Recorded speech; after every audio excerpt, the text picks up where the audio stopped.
दोस्तों नमस्कार, ये है मार्गदर्शन फॉर सिविल सर्विसेज। मैं अनुराग चौधरी। दोस्तों एनसीईआरटी श्रृंखला में आज की वीडियो में आप पढ़ेंगे 6वीं कक्षा की सिविक्स यानी नागरिक शास्त्र सामाजिक एवं राजनीतिक जीवन भाग 1 का दूसरा अध्याय जो है विविधता एवं भेदभाव। आपने पहले अध्याय में जाना था कि भारत एक विविधता वाला देश है और विविधता में एकता हमारी पहचान है, लेकिन विविधता का एक नकारात्मक पहलू भी है क्योंकि भाषा, जाति, धर्म, बनावट आदि के आधार पर विविधता असमानता और भिन्नता को बढ़ावा देती है। इसी पर आधारित है आज का अध्याय 2 विविधता एवं भेदभाव। तो आइए शुरू करते हैं।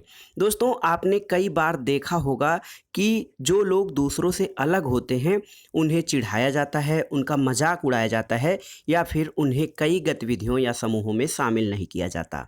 अगर हमारे दोस्त या दूसरे लोग हमारे साथ ही ऐसा व्यवहार करें तो हमें दुख होगा और गुस्सा आएगा और हम उस समय असहाय महसूस करने लगेंगे। क्या आपने कभी सोचा है कि ऐसा क्यों होता है? तो आइए देखते हैं। दोस्तों हम क्या हैं और हम कैसे हैं यह कई चीज़ों पर निर्भर करता है। हम कैसे रहते हैं या कौन सी भाषाएं बोलते हैं, क्या खाते हैं, क्या पहनते हैं और कौन सा खेल खेलते हैं, कौन सा उत्सव मनाते हैं, यह सब हमारे रहन सहन और उसके भूगोल और इतिहास का असर होता है। यानी हम अपने ऐतिहासिक और भौगोलिक परिस्थितियों से अवश्य ही प्रभावित होते हैं। अगर संक्षेप में कुछ बिंदुओं पर ध्यान दिया जाए तो ये अंदाज़ा लगाया जा सकता है कि भारत बहुत अधिक विविधताओं वाला देश है। संसार में कुल मिलाकर जो मुख्य रूप से 8 धर्म हैं और भारत में उन 8 धर्मों के अनुयायी मानने वाले लोग रहते हैं। संसार में 8 मुख्य धर्म हैं जैसे हिंदू, मुस्लिम, सिख, ईसाई, पारसी। इस तरह के जो 8 मुख्य धर्म हैं इनमें भारत में 8 धर्मों के मानने वाले लोग रहते हैं। अनुयायी किसे कहते हैं? अनुयायी यानी किसी के पीछे चलने वाला या किसी का अनुगमन करने वाला। तो जो धर्म हैं उनके मानने वाले लोगों को उस धर्म विशेष का अनुयायी कहा जाता है। यहाँ पर 1600 से ज़्यादा भाषाएं बोली जाती हैं जो लोगों की मातृभाषाएं हैं और यहाँ 100 से भी अधिक तरह के नृत्य किए जाते हैं। ये जो विविधता है ये हमारे खुश होने का कारण नहीं बनती है। हम उन लोगों के साथ सुरक्षित और आश्वस्त महसूस करते हैं जो हमारी तरह दिखते हैं, हमारी तरह बात करते हैं और कपड़े पहनते हैं और हमारी तरह सोचते हैं। लेकिन कभी कभी जब हम ऐसे लोगों से मिलते हैं जो हमसे बहुत अलग होते हैं तो हमें बहुत अजीब और अपरिचित लगता है। कई बार हम समझ ही नहीं पाते या जान नहीं पाते कि वे हमसे अलग क्यों हैं। लोग अपने से अलग दिखने वालों के बारे में खास तरह की राय बना लेते हैं। जो खास तरह की राय बनाते हैं दोस्तों उसको पूर्वाग्रह कहा जाता है। पूर्वाग्रह क्या है? तो पूर्वाग्रह ऐसा होता है कि जब हम किसी को बिना जाने उसके बारे में कोई एक राय बना लेते हैं उसको पूर्वाग्रह कहा जाता है। देखिए यहाँ पे कहा गया है कि जैसे देखिए हम किसी के बारे में पहले से कोई राय बना लेते हैं और उसे हम अपने दिमाग में बिठा लेते हैं तो इसे पूर्वाग्रह या प्रेजुडिस कहा जाता है। ज़्यादातर लोगों के बारे में ये जो राय होती है ये नकारात्मक होती है। दोस्तों कुछ लोग ग्रामीण लोगों को अज्ञानी की तरह देखते हैं, कुछ लोग शहर में रहने वाले लोगों को आलसी और सिर्फ पैसे से सरोकार रखने वाले लोगों के रूप में देखते हैं। लेकिन ऐसा आपको जानना चाहिए, आपको ये जानकारी होनी चाहिए कि लोगों को आलसी या कंजूस मानना भी एक प्रकार का पूर्वाग्रह है। जब हम ये सोचने लगते हैं कि किसी काम को करने का एक तरीका ही सबसे अच्छा और सही है तो अक्सर हम दूसरों को इज्जत नहीं कर पाते उसी काम को क्योंकि दूसरे लोग उसी काम को किसी अन्य या दूसरी तरह से करना पसंद करते हैं। उदाहरण के लिए यदि आप सोचें कि अंग्रेजी सबसे अच्छी भाषा है और दूसरी भाषाएं महत्वपूर्ण नहीं हैं तो हम अन्य भाषाओं को बहुत नकारात्मक या हीन दृष्टि से देखेंगे और हम उन लोगों को इज्जत नहीं दे पाएंगे जो अंग्रेजी के अलावा अन्य भाषाएं बोलते हैं। तो हमारा जो पूर्वाग्रह होता है या हमारे जो मस्तिष्क में छाप होती है वो अधिकतर चीज़ों में नकारात्मक बनती है, लेकिन हमें इससे बचना होगा। और कोई भी पहलू होता है उसके सकारात्मक और नकारात्मक दोनों पक्ष होते हैं। कोई भी चीज़ है उसके 2 पक्ष होते हैं, सकारात्मक और नकारात्मक, और उसको हमें अपने तर्क और विवेक से जानने की ज़रूरत है। दोस्तों हम कई चीज़ों के बारे में पूर्वाग्रही हो सकते हैं। इसमें लोगों के धार्मिक विश्वास, उनकी चमड़ी का रंग और जिस क्षेत्र से वे आते हैं, जिस तरह से वे बोलते हैं, जैसे कपड़े पहनते हैं, इन सब के बारे में। और दूसरों के बारे में अक्सर बनाए गए हमारे पूर्वाग्रह इतने पक्के और निश्चित होते हैं कि हम उनसे दोस्ती भी नहीं करना चाहते, और इसी वजह से कई बार हमारा व्यवहार ऐसा होता है कि हम उन्हें दुख पहुंचा देते हैं। दोस्तों, लड़के और लड़की में जो भेदभाव है, इसे हम देखिए यहाँ पर इस शीर्षक के अंतर्गत पढ़ेंगे, क्योंकि भेदभाव का सबसे बड़ा रूप जो आता है वो देखने में लड़के और लड़कियों के बीच में। समाज में लड़के और लड़कियों में कई तरह से भेदभाव किया जाता है। हम सभी इस भेदभाव से परिचित हैं, लेकिन अक्सर ऐसा होता है कि जो अनपढ़ लोग हैं या जो पढ़े लिखे लोग हैं, दोनों ही इस भेदभाव में शामिल हैं। एक लड़का या लड़की होने का अर्थ क्या होता है? आप में से कई लोग कहेंगे कि हम लड़के या लड़की जिस तरह से जन्म लेते हैं वह तो ऐसे ही होता है, इसमें सोचने वाली क्या बात है। लेकिन सच्चाई अलग होती है। लड़कियों को कुछ विशेष सुविधाएं नहीं प्राप्त होती हैं जो लड़कों को प्राप्त होती हैं। लड़कों को सुविधाओं के अलावा उन्हें कुछ कामों के लिए स्वतंत्रता दे दी जाती है, जबकि लड़कियों को नहीं दी जाती है। इसके अलावा लड़के और लड़कियों के दिमाग में पहले से ही ये चीज़ें बना दी जाती हैं कि तुम लड़की हो या तुम लड़के हो। ये देखिए, लोग तरह तरह की बातें करते हैं। तो एक लंगड़ा है, मैं लंगड़ाता हूँ और मेरी बोली लड़खड़ाती है। इसके अलावा और भी बहुत कुछ। मैं कभी उदास हो जाता हूँ तो कभी दुखी। लोग मेरा मजाक उड़ाते हैं। यह नई बात नहीं, अगर तुम मेरी जगह होते तो क्या करते। ये देखिए, लोगों की धारणा। और एक जो स्पेशल जो नेसेसिटी वाले लड़का है, आवश्यकता वाला, उसकी बातें आपको यहाँ पे देखिए। क्या तुम दूसरों से कितनी अलग दिखती हो। तो ये एक लड़की है, वो सोचती है कि जब लोग मुझे ऐसा कहते हैं तो मुझे शर्म आती है और घूरती आंखों में मैं छिप जाना चाहती हूँ। क्या उसका दिमाग सही है? तो इसलिए कि मेरी टांगें डगमगाती हैं, लोग सोचते हैं कि मेरा दिमाग भी डगमगाता है। तो ये देखिए, ये ऐसे बच्चे हैं जो विकलांग जिनको कहा जाता है, या इनके लिए एक नया शब्द प्रयोग किया जा रहा है, खास ज़रूरत वाले बच्चे। इनके बारे में लोगों के पूर्वाग्रहों को यहाँ बड़े अक्षरों में दिखाया गया है और उन बच्चों के मनोभावों को भी यहाँ पर दिखाया गया है। ये बच्चे अपने से जुड़ी रूढ़िबद्ध धारणाओं के बारे में क्या कह रहे हैं और क्यों कहते हैं, इसको आपको समझने की ज़रूरत है। अब इस कथन को हम लें कि देखिए, लड़कों और लड़कियों के बारे में ये जो बात की जाती है कि वे रोते नहीं। जब लड़कों के बारे में कहा जाता है कि ये लड़का है, अरे तुम लड़के हो और तुमको रोना नहीं चाहिए। लेकिन अगर जो लड़कियों के इस मन में ये धारणा बनाई जा रही है कि लड़के बहादुर होते हैं, तो लड़कियों के मन में भी ये धारणा बनाई जानी चाहिए। और कई बार ऐसा होता है कि लड़के दर्द से छटपटाते हैं, लेकिन शुरू में माँ बाप द्वारा या आसपास के लोगों द्वारा कही गई बात उनके दिमाग में आ जाती है कि मैं लड़का हूँ इसलिए नहीं रोऊंगा।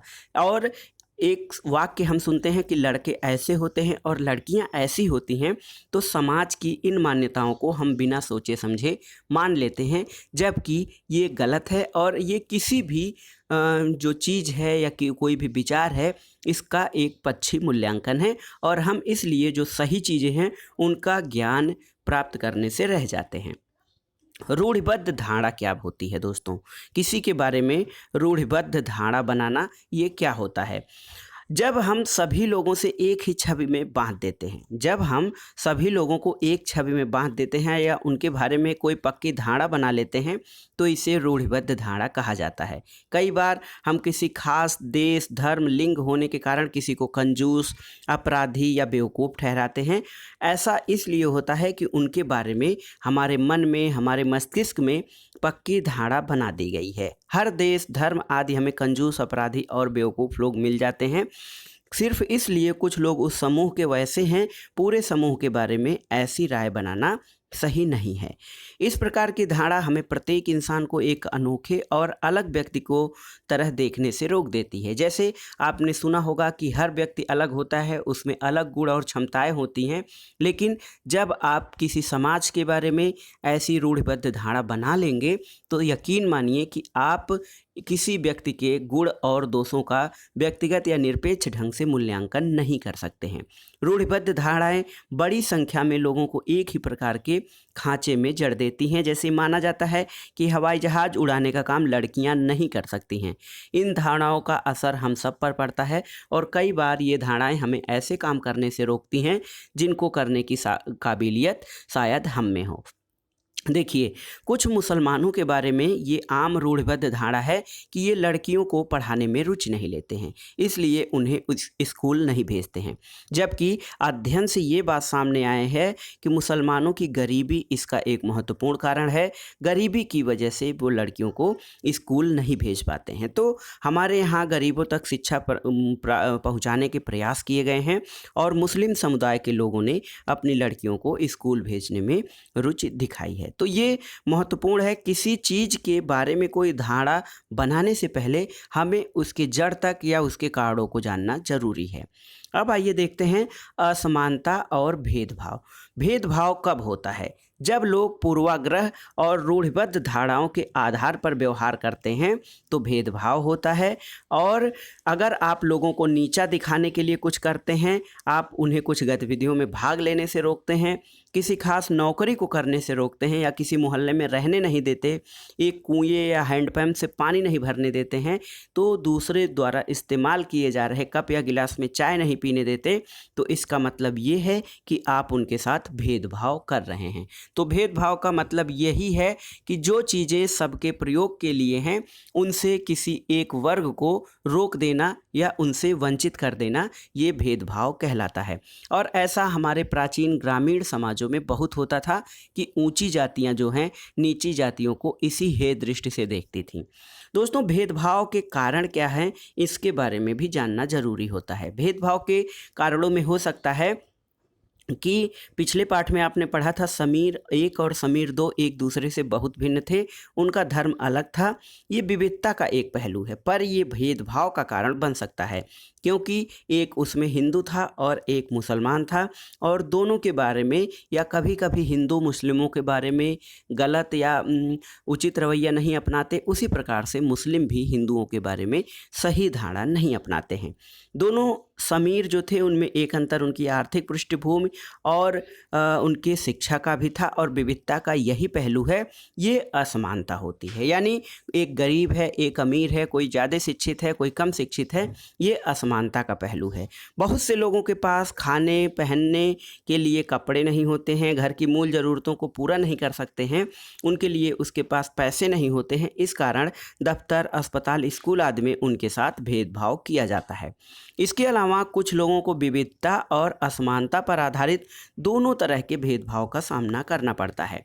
एक तो कारण है कि वे उस समुदाय के सदस्य हैं जिनकी संस्कृति को मूल्यवान नहीं माना जाता। ऊपर से यदि वे गरीब हैं और उनके पास अपनी ज़रूरतों को पूरा करने के साधन नहीं हैं, तो इस आधार पर भी भेदभाव किया जाता है। ऐसे दोहरे भेदभाव का सामना कई जनजाति लोग, धार्मिक समूहों और ख़ास क्षेत्र के लोगों को करना पड़ता है। भेदभाव का सामना करने पर दोस्तों अपनी आजीविका चलाने के लिए लोग अलग अलग तरह के काम करते हैं। किसी का काम उसमें से अच्छा माना जाता है, किसी का बुरा। लेकिन अगर उनके पास स्किल नहीं है तब भी उनको अपना जीवन चलाना है, अपने घर परिवार को चलाना है, तो उसके लिए वो कई प्रकार के काम करते हैं। इसमें मुख्य रूप से पढ़ाना, बर्तन मांजना, मछली पकड़ना, बढ़ईगिरी, खेती, बुनाई इत्यादि ये अलग अलग व्यवसाय हैं। लेकिन कुछ कामों के मुकाबले दूसरे मामले को अधिक महत्वपूर्ण माना जाता है। सफाई करना, कपड़े धोना, बाल काटना, कचरा उठाना जैसे कामों को समाज में कम महत्व का माना जाता है। इसलिए जो लोग इन कामों को करते हैं उनको गंदा और अपवित्र माना जाता है, जबकि ये हमारे जाति व्यवस्था का बहुत ही बुरा और नकारात्मक पहलू है। जाति व्यवस्था में लोगों के समूहों को सीढ़ी के तले में रखा गया और उनको अछूत और अयोग्य कहा गया। और जाति प्रथा के नियम जो थे वो एकदम निश्चित थे। अछूतों को दिए गए काम के अलावा इनको कोई और काम करने की इजाज़त नहीं थी। कुछ समूहों को सिर्फ कचरा उठाने और मरे हुए जानवरों को गांव से हटाने की इजाज़त थी। उन्हें ऊंची जाति के लोगों के घर में घुसने, गांव के कुएं से पानी लेने और यहाँ तक कि उन्हें मंदिर में घुसने की भी इजाज़त नहीं थी। उनके बच्चे दूसरी जाति के बच्चों के साथ स्कूल में बैठ नहीं सकते थे। इस तरह ऊंची जाति के लोगों का जो अधिकार हासिल था उससे उन्होंने तथाकथित अछूतों को वंचित कर दिया था। तो अछूत यानी जिसको छुआ न जाए, यानी जिसको छूने से कुछ लोग या कुछ बड़ी जातियां अपवित्र हो जाती थीं, उनके परछाई से भी बचती थीं, ऐसे लोगों को अछूत कहा जाता था। इनके लिए एक शब्द दलित का भी प्रयोग किया जाता है, जो निचली और जो संरचना में सबसे निचली जातियां हैं उनके लिए दलित शब्द कहा जाता है। दलित वह शब्द है जो नीची कही जाने वाली जाति के लोगों की पहचान के रूप में इस्तेमाल करते हैं। वे इस शब्द को अछूत से ज़्यादा पसंद करते हैं। दलित का मतलब जिन्हें दबाया गया है और कुचला गया है। दलितों के अनुसार यह शब्द दर्शाता है कि कैसे सामाजिक पूर्वाग्रह और भेदभाव ने दलित लोगों को दबाकर रखा है। सरकार ऐसे लोगों को अनुसूचित जाति के वर्ग में रखती है। दोस्तों, रूढ़िबद्ध धारणाओं और भेदभाव में क्या अंतर है, आप इस अध्याय के ये जो टॉपिक हमने पढ़ा है इसको पढ़कर आप समझ गए होंगे। दोस्तों, एक भारत के महत्वपूर्ण हस्ती या व्यक्तित्व हैं डॉक्टर भीमराव अंबेडकर। आप लोगों ने इनके बारे में पढ़ा होगा। ये हमारे संविधान के निर्माता माने जाते हैं, लेकिन इनको भी भेदभाव का सामना करना पड़ा था। यह भाग हमें यह समझने में मदद करेगा। इसमें हम स्पेशल रूप से ये जानेंगे कि जाति के तहत कैसे बड़ी संख्या में लोग भेदभाव के शिकार होते हैं। भारत के महान नेता डॉक्टर भीमराव अंबेडकर ने जाति व्यवस्था पर आधारित भेदभाव के अपने अनुभव के बारे में लिखा है। यह अनुभव उनको 1901 में हुआ था, जब वे केवल 9 साल के थे। महाराष्ट्र में कोरेगांव में अपने भाइयों के साथ पिता से मिलने गए थे। बड़ी देर हमने इंतजार किया पर कोई नहीं आया। 1 घंटा बीत गया तो स्टेशन मास्टर पूछने पर आ गए। उन्होंने हमारे टिकट मांगे, जो हमने दिखा दिया। उन्होंने पूछा कि हम क्यों रुके हुए थे। हमने बताया कि हमें कोरेगांव जाना था और हम पिताजी या नौकर के आने का इंतजार कर रहे थे, लेकिन दोनों में से कोई भी नहीं पहुंच पाया था और हमें पता नहीं था कि कोरेगांव कैसे पहुंचते हैं। हमने बहुत अच्छे कपड़े पहन रखे थे। हमारे कपड़ों और बोली से कोई भी ये अंदाज नहीं लगा सकता है कि हम अछूतों के बच्चे थे। निश्चय ही स्टेशन मास्टर को लगा कि हम ब्राह्मण बच्चे हैं और वे हमारी मुश्किल को देखकर बड़े परेशान हुए, जैसा कि हिंदुओं में होता ही है। स्टेशन मास्टर ने हमसे पूछा कि हम कौन हैं। बिना एक पल भी सोचे मेरे मुंह से निकल गया कि हम महार हैं। बम्बई प्रांत में महार समुदाय को अछूत माना जाता था। उनको एकदम से धक्का लगा, वे भौचक्के रह गए। उनके चेहरे पर अचानक परिवर्तन हुआ। हमने देख लिया कि एक अजीब सी घृणा की भावना उन पर हावी हो गई थी। उन्होंने जैसे ही मेरा जवाब सुना, वे अपने कमरे में वापस चले गए और हम वहीं के वहीं खड़े रह गए। 15-20 मिनट बीत गए। सूरज बिल्कुल छिप सा गया था। पिताजी आए नहीं थे, न ही उनका नौकर। अब स्टेशन मास्टर भी हमें छोड़कर चले गए थे। तो दोस्तों, ये जो कहानी है, कहानी नहीं, डॉक्टर भीमराव अंबेडकर की जीवनी या उनके संस्मरण को आप कह सकते हैं कि किस प्रकार से जाति आधारित व्यवस्था हमारी जो है वो भेदभाव और असमानता को जन्म देती है। भीमराव अंबेडकर के बारे में थोड़ा सा जानकारी। डॉक्टर भीमराव अंबेडकर का जन्म 1891 और उनकी मृत्यु 1956 में हुई थी। इन्हें भारतीय संविधान के पिता और दलितों के सबसे बड़े नेता यानी दलितों के मसीहा के रूप में जाना जाता है। डॉक्टर अंबेडकर ने दलित समुदाय के अधिकारों के लिए लड़ाई लड़ी थी। उनका महार जाति में जन्म हुआ था, जो अछूत मानी जाती थी। महार लोग गरीब होते थे, उनके पास ज़मीन भी नहीं थी और उनके बच्चों को वहीं काम करना पड़ता था जो वे खुद करते थे। उन्हें गांव के बाहर रहना पड़ता था और गांव के अंदर आने की इजाज़त नहीं थी।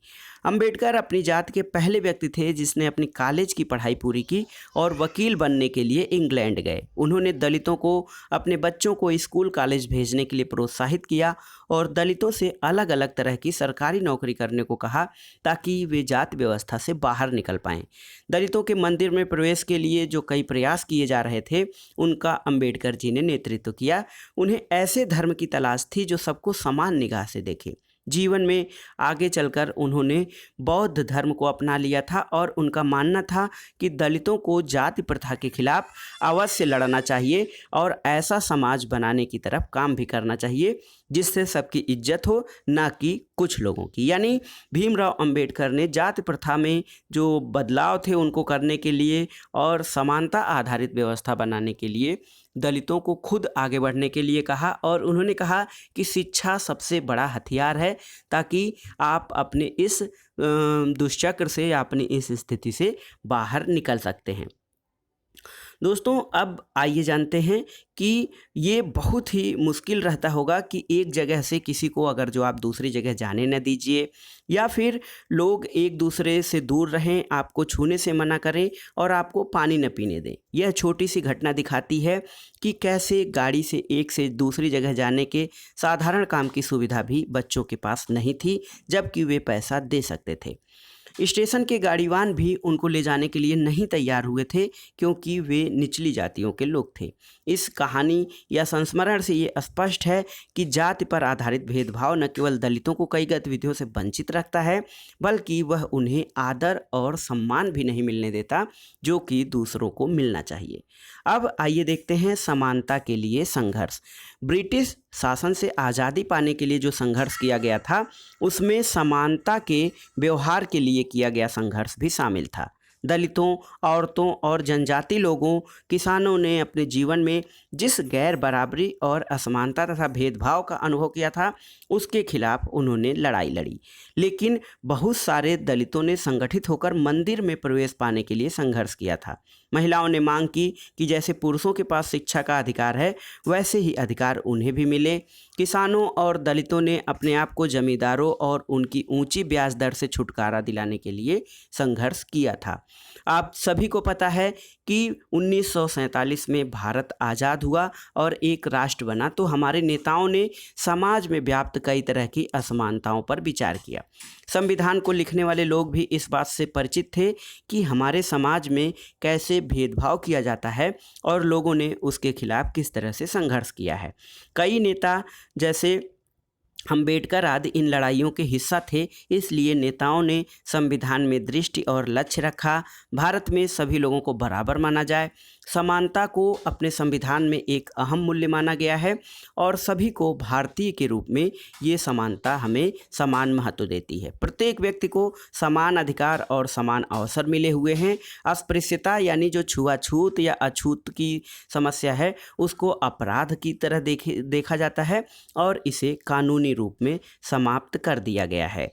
दोस्तों, अपने काम या अपने पसंद का काम चुनने के लिए लोग स्वतंत्र हैं। नौकरियां सभी लोगों के लिए खुली हैं और इसके अलावा संविधान ने सरकार पर ये विशेष जिम्मेदारी डाली थी कि वो गरीबों को मुख्य धारा में लाए और ऐसे लोग जो गरीब हैं या किसी तरह से मुख्य धारा से वंचित हो गए हैं या छूट गए हैं, उनको भी जो हमारी व्यवस्था है उसका फ़ायदा मिलना चाहिए। दोस्तों, दलितों के अलावा आपने देखा कि किस तरह से दलितों को जातीय भेदभाव का सामना करना पड़ता है और उन्हें कई तरह से प्रताड़ित किया जाता है। लेकिन दलितों के अलावा कई अन्य समुदाय भी हैं जिनके साथ भेदभाव किया जाता है। क्या आप अपने जीवन में कभी भेदभाव के शिकार हुए हैं? अगर जो ऐसा है तो आप उसको अपने नोटबुक पे नोट करिए। दोस्तों, हमारे संविधान में इन विचारों पर जोर दिया गया है कि समानता, सबको समानता दी जाए, और लेखकों ने ये कहा कि हमारे विविधता की इज्जत करनी चाहिए, उसे मूल्यवान मानना और सुनिश्चित करने के लिए बहुत ही महत्वपूर्ण कदम भी उठाए। लोगों ने या जो हमारे संविधान निर्माता थे, उन्होंने ये महसूस किया कि लोगों को अपने धर्म का पालन करने, अपनी भाषा बोलने, अपने त्यौहार मनाने और अपने आप को खुले रूप में अभिव्यक्त करने की आज़ादी होनी चाहिए। उन्होंने कहा कि कोई एक भाषा, धर्म या त्यौहार सबके लिए अनिवार्य नहीं बनना चाहिए। यानी सामाजिक, आर्थिक और राजनीतिक, इसके अलावा धार्मिक स्वतंत्रता, ये सभी स्वतंत्रताएं व्यक्तियों के पास होनी चाहिए, क्योंकि समाज में सभी लोग बराबर हैं। आर्थिक रूप से असमानता को कम करने का प्रयास राज्य करता है। इसके अलावा धार्मिक कार्यों में सभी को स्वतंत्रता है, सभी को अपने नियम कानून और उनके आधार पर पूजा पाठ करने की भी स्वतंत्रता है और किसी को किसी दूसरे की पूजा पद्धति अपनाने के लिए बाध्य नहीं किया जा सकता है। इसी कारण भारत को एक धर्मनिरपेक्ष देश माना जाता है और यहाँ लोग बिना किसी भेदभाव के अपने धर्म का पालन करते हैं। इससे हमारी एकता के महत्वपूर्ण कारक के रूप में देखा जाता है कि हम इकट्ठे रहते हैं, एक दूसरे की इज्जत करते हैं और एक दूसरे के धर्म का भी सम्मान करते हैं।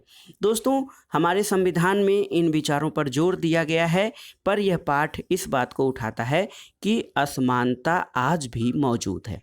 जो हमारा चैप्टर है विविधता और भेदभाव, तो इसमें ये निष्कर्ष निकलता है कि जो असमानता है और भेदभाव है वो आज भी मौजूद है। समानता ही वह मूल्य है जिसके लिए हमें निरंतर संघर्ष करते रहना होगा और भारतीयों के लिए समानता का मूल्य वास्तविक जीवन का हिस्सा बन सच्चाई बने, इसके लिए लोगों के संघर्ष, उसके आंदोलन और सरकार द्वारा उठाए जाने वाले कदम बहुत ज़रूरी हैं। तो दोस्तों, ये था आज का वीडियो।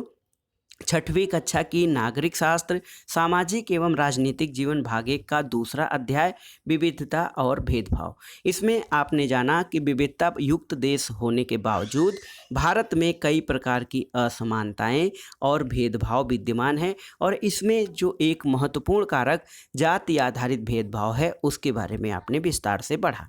वीडियो आपको कैसा लगा हमें कमेंट बॉक्स में ज़रूर बताइएगा। वीडियो को लाइक करें, शेयर करें और इस चैनल मार्गदर्शन फॉर सिविल सर्विसेज को सब्सक्राइब करें। वीडियो देखने के लिए धन्यवाद। नमस्कार।